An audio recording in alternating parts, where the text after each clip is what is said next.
오늘 우리가 살아가고 있는 이 시대는 과학기술의 발전으로 엄청난 변화를 이루었습니다.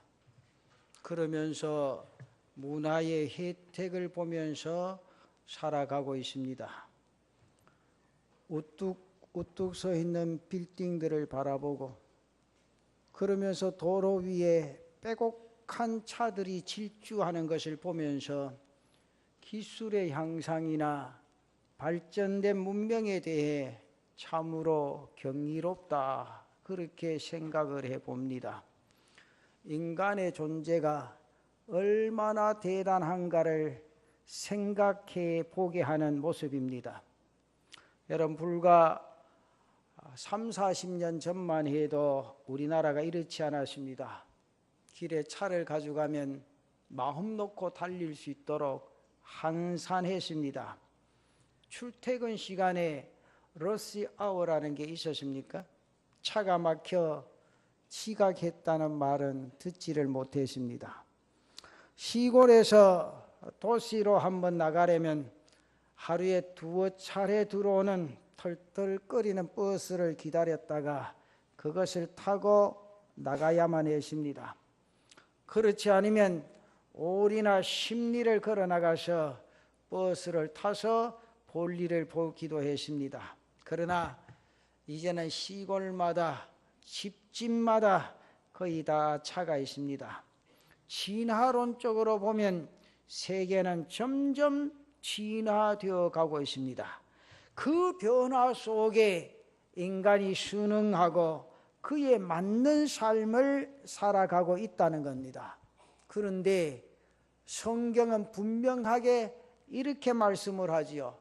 히브리서 11장 3절 말씀에 보면 믿음으로 모든 세계가 하나님의 말씀으로 지어진 줄을 우리가 아나니, 그 다음부터 중요합니다. 보이는 것은 나타난 것으로 말미암아 된 것이 아니니라. 보이는 세계가 다 아니라는 거지요. 보이는 것은 오히려 보이지 않는 세계의 능력에 의해 변화되어지고 만들어져 간다는 겁니다.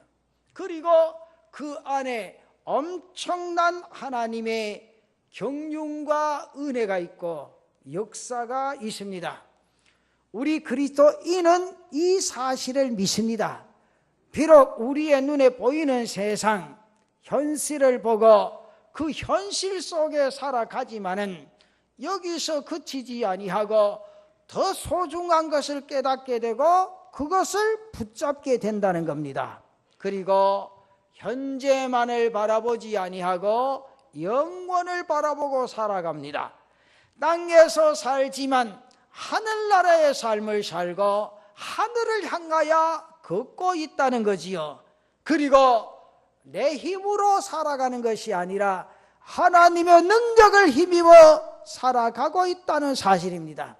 이 사실을 인지하고 살아가는 사람이 바로 그리스도인들이라는 겁니다.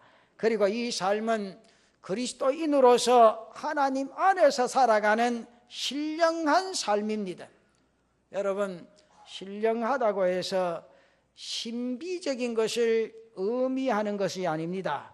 보이는 세계, 나타나는 세계에서만 보고 사는 것이 아니라 영적인 세계를 살고 더 높은 차원의 삶을 살아간다는 의미입니다. 이것을 깨닫는 것이 대단히 중요하지요. 사랑하는 성도 여러분, 우리가 이 세상을 살지만 이 세상의 사람들과 똑같지 아니하고 다른 차원의 삶을 살아가고 신령한 삶을 살아가고 있다는 사실, 이것은 우리에게 주어진 은혜요 축복인 줄로 믿습니다. 그리고 능력이기도 한 줄로 믿습니다. 여러분, 누가 그러한 삶을 살아갈 수가 있습니까? 누가 그 삶을 누릴 수 있느냐 말입니다. 오직 하나님의 백성들, 그리스도의 사람들만이 알 수 있고 볼 수 있고 누릴 수 있는 줄로 믿습니다. 예수님은 이 땅에서 공생애의 삶을 사시는 동안 그렇게 사셨습니다. 사람의 힘으로 사신 것이 아니라 하나님의 능력을 힘입어 일하셨고 하나님의 능력을 힘입어 땅 위에 인생의 삶을 사셨습니다. 그러면서 오늘 교사주일인데 그것을 가르치셨습니다. 늘 그분의 말씀 속에는 하나님의 나라가 있었습니다. 그 나라와 그 의를 먼저 구할 것에 대해서 가르치셨습니다. 사랑하는 성도 여러분, 이 땅에 살지만 신령한 세계의 삶을 살 것에 대해 가르치셨고 그것을 친히 보여주셨습니다. 오늘 본문에 나타난 사도 바울도 바로 이 삶을 산 사람입니다. 율법자로서 바리새인으로서 살아가던 그가 그리스도를 만남으로 인해 새로운 차원의 삶으로 들어가게 되었습니다. 그는 이 삶을 누렸습니다. 그리고 그 삶을 오늘 우리 그리스도인들에게 보여주고 계신다는 사실입니다. 우리는 그를 통해 바로 신령한 삶의 모습을 배우고 그 삶을 통하여 이 세상을 변화시킬 수 있는 사랑하는 성도들 되시기를 바랍니다. 그래서 저는 오늘 이 본문의 말씀을 가지고 신령한 삶의 원리라 그런 제목으로 여러분에게 세 가지를 말씀드리려고 합니다. 그 첫째는 그리스도와 그 십자가만 믿고 살아가는 삶이라는 겁니다. 오늘 바울은 그렇게 고백하지요. 본문 2절 말씀해 보니 내가 너희 중에서 예수 그리스도와 그가 십자가에 못 박히신 것 외에는 아무것도 알지 아니하기로 작정하였음이라. 이것은 진정으로 신령한 삶의 첫걸음입니다. 우리가 세상과 다르게 살기 위해서는 예수 그리스도와 십자가가 나의 삶의 중심이 되어야 될 줄로 믿습니다. 그것이 중심이 되지 아니하고는 신령한 삶을 살아가지를 못합니다. 세상이 먼저고 일이 먼저고 사람이 먼저고 물질이 먼저고 예수 그리스도와 십자가는 단지 하나의 장식과 같다면 세상을 살면서 성도도 하나의 장식일 뿐이라 그 말이죠. 장식이 되어지면 아무런 힘도 없습니다. 영향력도 없습니다. 그의 삶에 능력도 없습니다. 그러나 예수 그리스도와 십자가가 중심이 될 때 사랑하는 성도 여러분, 우리는 다른 가치, 다른 차원의 삶으로 인생의 삶을 살아가게 될 줄로 믿습니다. 보십시오. 바울은 많은 것을 배운 사람입니다. 그러면서 많은 것을 가진 사람입니다. 신분적으로 히브리인 중에 히브리인이요 베냐민 지파라고 했습니다. 학식으로는 율법에도 능했습니다. 철학과 역사와 세상 지식에 능한 사람이었습니다. 쉽게 말하면 드러내놓으면 누구에게도 뒤질 것 없는 그런 빼어난 사람, 훌륭한 사람입니다. 그러한 그가 빌립보서 3장에서 그리스도를 위하여 그 모든 것을 다 해로 여기고 나아가 모든 것을 배설물로 여기고 이제 그리스도 안에서 발견되려 함이라, 그렇게 말을 하고 있습니다. 오늘 본문에서는 오직 예수 그리스도와 십자가 사건 외에는 아무것도 알지 않겠다고 하고 있습니다. 왜 그러십니까? 하나님의 은혜와 구원의 생명이 그 안에 있기 때문이라 그 말이죠. 그전에는 율법이 구원인 줄 알았습니다. 그런데 그 사실을 가슴에 안고 살아가면서 그 율법을 지키는 것이 불가능하다는 것을 깨달았습니다. 그것은 구원도 불가능하다는 뜻입니다. 그런데 예수 그리스도를 만난 후에 하나님의 참된 경륜이나 깊으신 뜻을 발견하고 알게 되어졌습니다. 그런 거로 이제 그리스도와 십자가에만 자신이 초점을 맞추고 인생의 삶을 살아가기로 결정한 겁니다. 사랑하는 성도 여러분, 십자가의 사랑으로 구원이 완성되었다는 사실을 깨달았습니다. 구원은 율법으로 주어지는 것이 아니라 하나님의 은혜로 나타나게 되는 줄로 믿습니다. 그래서 오직 예수 그리스도가 그분이 십자가에 못 박히신 사건만 알기로 작정하고 내가 안 그것을 전파하기로 한 겁니다. 이것은 전도자로서의 고백이 아닙니다. 한 그리스도인으로서의 고백이라는 사실입니다. 바울은 전도자로서 예수 그리스도와 십자가를 생각하기에 앞서 한 사람의 그리스도인으로서 그리스도와 십자가를 보는 것입니다. 그리고 그것을 자신의 중심에 세운 겁니다. 그리고 그 삶을 살아가는 겁니다. 우리 그리스도인에게 있어서 가장 중요한 것이 이것입니다. 다른 어떤 것보다도 그리스도와 십자가와 부활인 줄로 믿으시기를 바랍니다. 이것이 우리의 신앙의 중심에 있지 아니하면 한낱 우리의 신앙은 장식에 지나지 않습니다. 아무런 힘도 쓸 수 없게 되어버린다 그 말입니다. 십자가와 부활에 대한 말씀이 없는 신앙, 고백이 없고 증거가 없는 신앙은 우리의 삶에 능력도 없습니다. 바로 죽은 신앙이라 그 말이죠.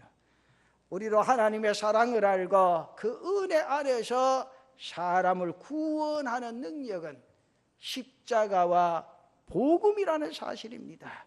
부활의 복음입니다. 그래서 바울은 말합니다. 오늘 본문 2절 말씀에 내가 너희 중에서 예수 그리스도와 그가 십자가에 못 박히신 것 외에는 아무것도 알지 아니하기로 작정하였습니다. 사랑하는 성도 여러분, 십자가만 바라보고 사시기를 바랍니다. 그 부활의 능력을 의지하고 살아있는 신앙의 삶을 살아가는 성도들 되시기를 축원합니다. 그 다음에 두 번째, 신령한 삶은 진실한 삶을 사는 겁니다. 진실은 단지 정직의 정도가 아닙니다. 진실은 사실 믿음을 동반하는 삶입니다. 히브리인들에게 있어서 믿음에 대한 별명이 있었는데 그것이 바로 진실입니다. 그들은 믿음이라는 말과 진실이라는 말을 같은 말로 사용하기도 했습니다. 그렇다면 진실이란 그 믿음 안에서 가지는 겸손하고 정직한 삶 그 자체입니다. 하나님의 전신갑주 가운데 가장 먼저 언급하는 것이 무엇인지 아십니까? 여러분, 성경에 허리띠라 그렇게 말했습니다. 에베소서 6장 13절에서 17절까지 나타난 말씀 보면 이렇게 말합니다. 그러므로 하나님의 전신갑주를 취하라. 이는 악한 날에 너희가 능히 대적하고 모든 일을 행한 후에 서기 위함이라. 그런즉 서서 진리로 너희 허리띠를 띠고 위에 호심경을 붙이고 평간의 복음이 준비한 것으로 신을 신고 모든 것 위에 믿음의 방패를 가지고 이로써 능히 악한 자의 모든 불화살을 소멸하고 구원의 투구와 성령의 곧 하나님의 말씀을 가지라. 보십시오. 진리의 허리띠를 가장 먼저 언급하고 있습니다. 사람의 몸에서 허리의 역할이 굉장히 중요합니다. 허리가 몸을 세웁니다. 물건을 듭니다. 힘을 씁니다. 이 모든 것은 허리의 힘을 통해 되어질 수 있다 그 말이죠. 허리가 약하면 제대로 서 있을 수도 없습니다. 그렇다고 제대로 앉아 있을 수도 없습니다. 그리고 걸을 수도 없고 뛸 수도 없고 물건 하나 들 수 있는 그런 힘도 없습니다. 군인에게 있어서 허리가 약하면 군장을 메고 총을 들고 전쟁에 나가 싸울 수가 없습니다. 허리띠는 몸 전체를 붙잡아주고 단단하게 설 수 있게 해주는 힘이라 그 말입니다. 그런데 그 허리띠를 진리의 허리띠라 그렇게 말합니다. 정확하게 말해서 진실의 허리띠라 그 말입니다. 여러분, 성도들은요 말에 조심해야 돼요. 옆에 사람 들은 건 이야기하지 마세요. 자기가 본 거라도 그 사람의 진실된 모습을 듣지 아니하면 말할 필요도 없습니다. 유머 있는 사람은 될지라도 말 많은 사람은 필요 없는 세상입니다. 제가 가만히 있어 보면요, 쓸데없는 말이 왜 그렇게 많이 도는지, 목사가 하지 아니한 말도 벌써 머릿속에 수십 번 들어오고 말이죠. 그런 신앙의 삶은 진정한 그리스도인의 삶이 아니라 그 말이죠. 정말 하나님 앞에 자신의 모습을 진실하게 나타낼 수 있는 사랑하는 성도들 되시기를 바랍니다. 진실한 삶이 영적인 삶을 살아가는 데 있어서 가장 기본이요 힘이라는 겁니다.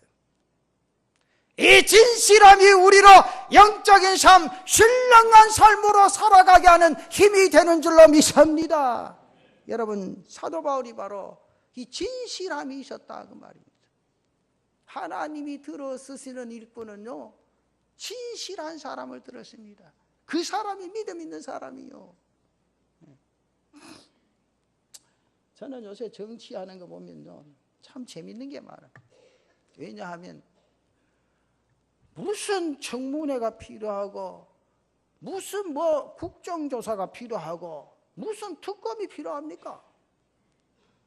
이 나라를 다스리게 뽑힌 사람은 그 사람들이 제일 진실해야 됩니다.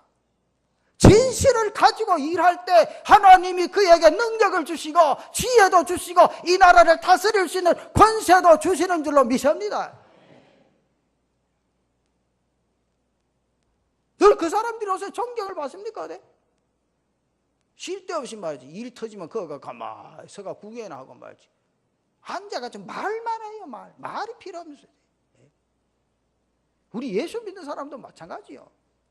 내가 직분을 가졌다는 게 중요한 게 아니에요. 내 육체가 그 직분에 걸맞도록 움직일 때 하나님이 그에게 능력을 주시는 줄로 믿습니다. 그거 바로 그거예요.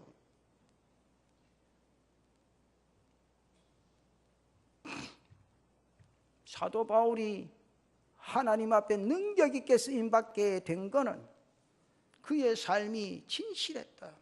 그가 행하는 행동이 진실했다고 말이죠. 오늘 본문 3절에 보면 그가 이렇게 고백을 합니다. 내가 너희 가운데 거할 때에 약하고 두려워하고 심히 떨었노라. 고린도 교회 성도들 앞에 설 때 바울이 스스로 가졌던 감정이나 자신의 모습을 솔직하게 나타내서 고백하는 말이 바로 이 말씀입니다. 비록 사도이지만 낯선 곳입니다. 그곳 사람들은 어떠한 생각을 하고 사는지 어떠한 가치관을 가지고 그 방법으로 살아가는지 정확히 알 수가 없습니다. 혹 저들 가운데 유대인들이 있어서 또 자신을 해하려고 할지도 모릅니다. 그래서 사실 두려운 마음이 있습니다. 그의 가슴 속에 떨리는 마음이 있습니다. 그리고 자신이 전한 복음을 사람들이 받아들일지 어떻게 할지 도무지 알 수가 없습니다. 그래서 자신은 너무 연약한 존재요, 너무너무 부족한 존재인데 이러한 상황 가운데서 내가 과연 할 수 있을까 하는 의식과 감정을 표현한 겁니다. 쉽게 말하면 솔직하고 겸손한 모습이 여기에 나타납니다. 이러한 바울의 진실함이 곳곳에서 나타나는데 로마서 7장 19절의 말씀 보면 이런 말씀이 있습니다. 내가 원하는 바 선은 행하지 아니하고 도리어 원하지 아니하는 바 악을 행하는도다. 그러면서 24절 말씀에 오호라 나는 공고한 사람이로다. 이 사망의 몸에서 누가 나를 건져내라. 그렇게 고백합니다. 또한 그는 스스로 죄인 중에 개수라고 고백을 하기도 했습니다.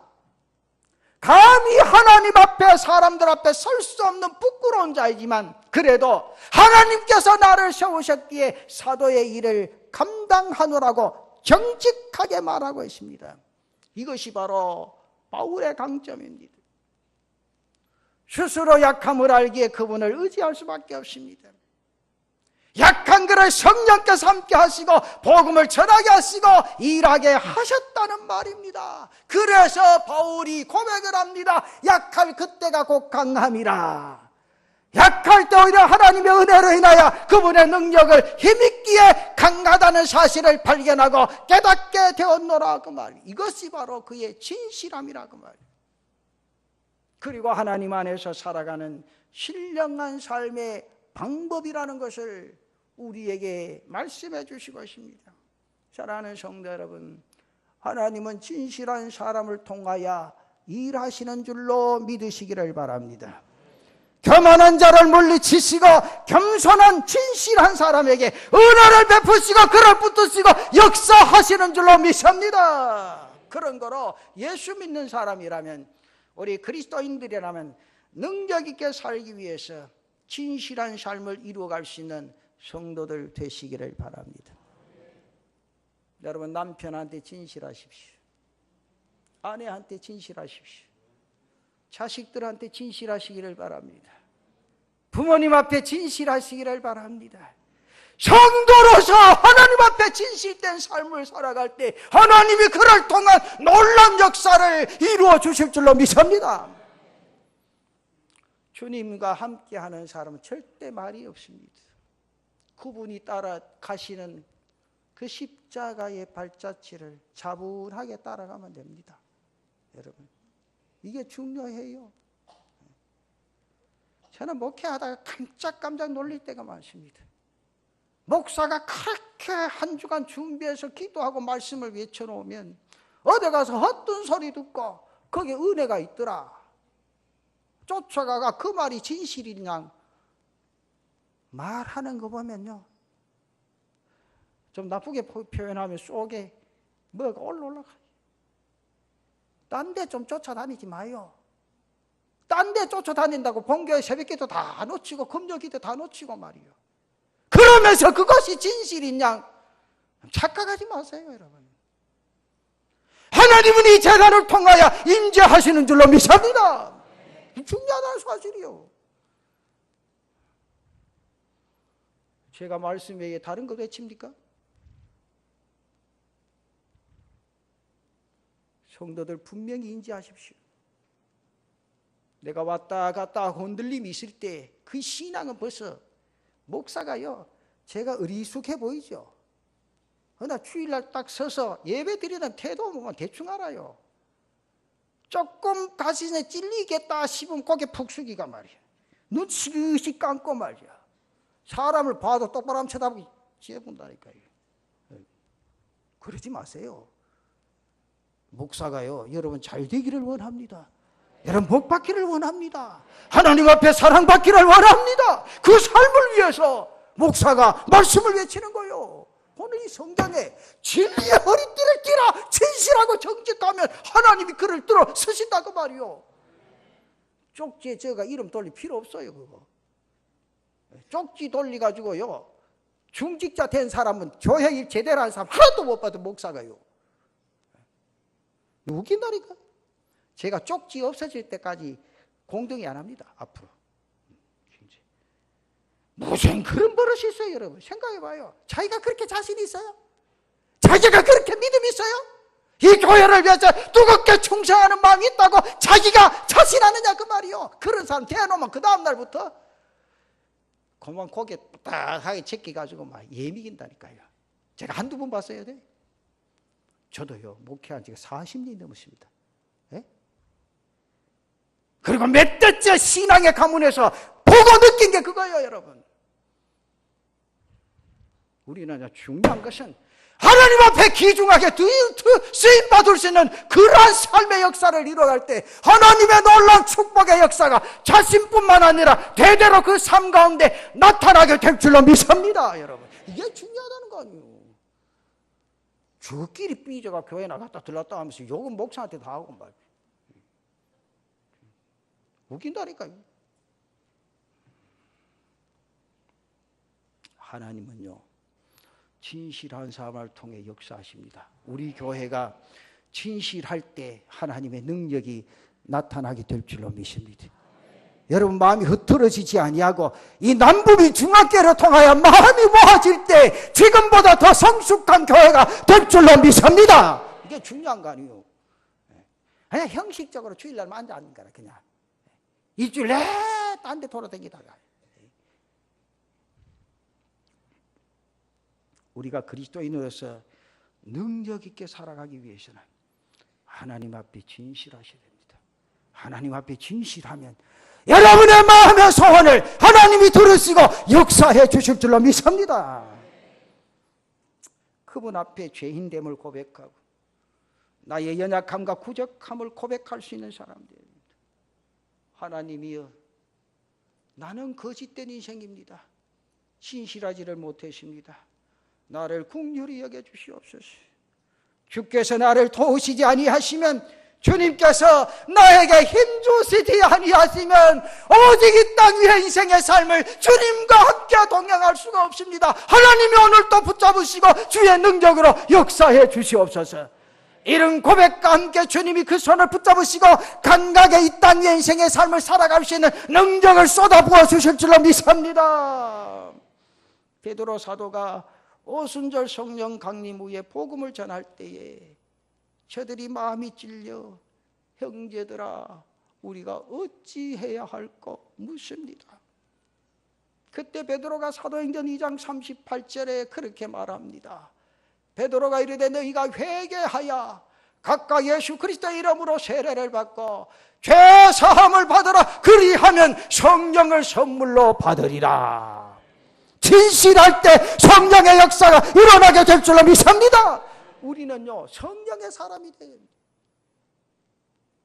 누가 말을 내도 성령의 사람으로 그 사람 앞에 표현하고 말할 수 있는 그런 삶의 역사가 우리에게 있어져야 된다고 말입니다. 이 예배 동참한 모든 성도들은 성령의 사람이 되시기를 축원합니다. 성령의 역사 안에 살아가는 사람이 신령한 삶을 살아갈 수 있게 되어진다 그 말입니다. 우리가 신령한 삶을 살아갈 때 여러분 자신뿐만 아닙니다. 여러분 가정의 모든 문제들이나 여러분 자녀들의 모든 문제가 하나님의 의뢰 속에 하나님의 축복의 역사가 일어나게 된다고 말이죠. 여러분 그렇잖아요.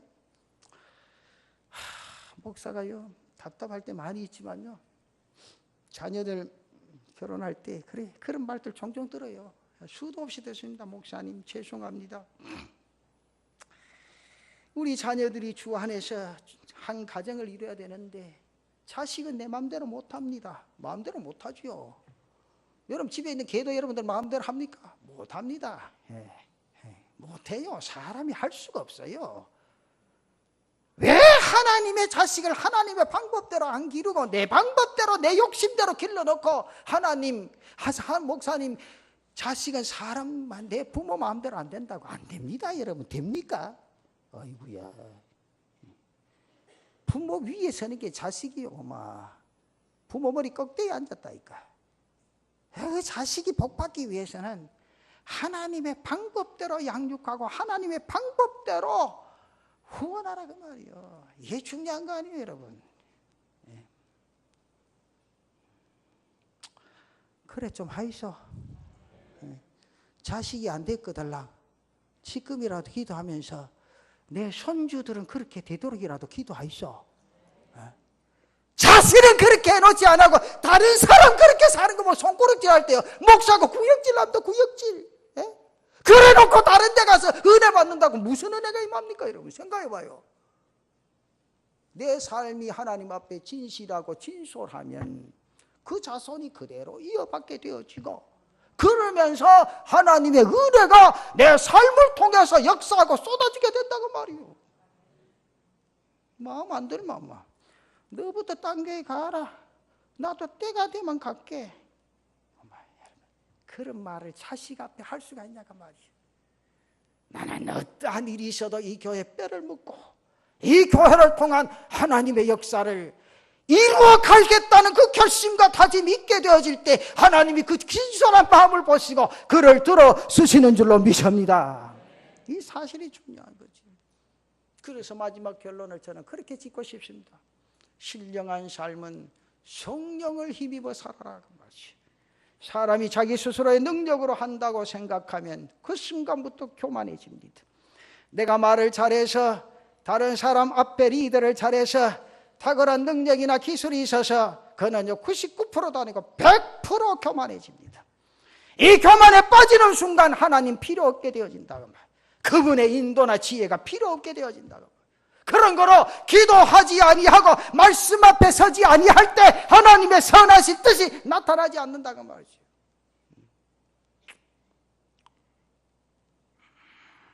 그러나 내가 할 수 있는 것이 아니고 성령의 도우심을 통해서 하는 것이라고 믿음으로 할 때 겸손하게 그분을 의뢰하게 되고 그분 앞에 엎드려 기도하게 되어집니다.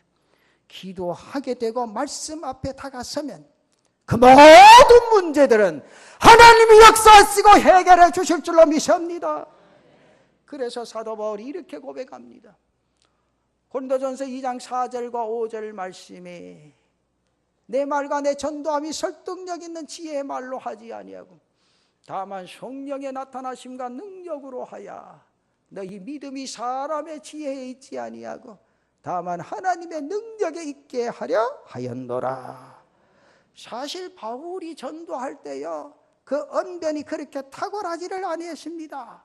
고린도 교회 성도들이 바울에 대해서 평가하기를 그렇게 평가해서요, 고린도 후서 10장 10절에 보면 이렇게 말합니다. 그들의 말이, 그의 편지들은 무게가 있고 힘이 있으나 그가 몸으로 대할 때는 약하고 그 말도 시원하지 않더라. 그래서요, 사람들이 볼 때 바울이 말하는 그것은 어느 웅병가들보다 그리 뛰어나지를 못해 보였습니다. 당시에 많은 변론가들이 다니면서 언변을 다투고 사람들을 사로잡아서 돈을 버는 그런 일이 허다했습니다. 쉽게 말하면 요즘 바이올린을 잘 치는 사람 혹은 이 나팔을 잘 부는 사람, 길거리에서 바이올린을 켜고 나팔을 불면 모자 하나 떡 갖다 놓으면 지나가다가 잘 불렀다고 막 잘 바이올린 켰다고 돈 좀 주고 그러잖아요. 예. 우리나라도 요새 그런 게 많아요. 외국 나가면 그런 게 많잖아요. 그때 당시엔 그게 아니고 내가 중간에 도로 중간에서 말을 잘하면 사람들은 막 몰려들어요. 그래서 그 사람 말하는 거 보고 박수도 치고 그러면서 지나가면서 돈도 주고 그러지. 그게 그 돈 가지고 먹고 살고 그런 시절이 있었습니다. 그래서 입담이 좋다고 하는 사람들은 나름대로의 철학이나 이야기거리를 가지고 사람들 앞에 이야기해주고 돈을 받고 그렇게 했습니다. 그런데 그런 사람들에 비해 바울은 그렇게 탁월하지를 못했다 그 말이죠. 그리고 그 외모도 그렇게 훌륭해 보이질 않았습니다. 작은 키에 안질도 좋지 못하고 시력이나 초점이 명확하지 않았을 것이고 그렇게 매력적인 면을 가지고 있지를 못했습니다. 그러나 그의 복음만은 능력이 있었습니다. 역사하는 힘이 있었다는 거죠.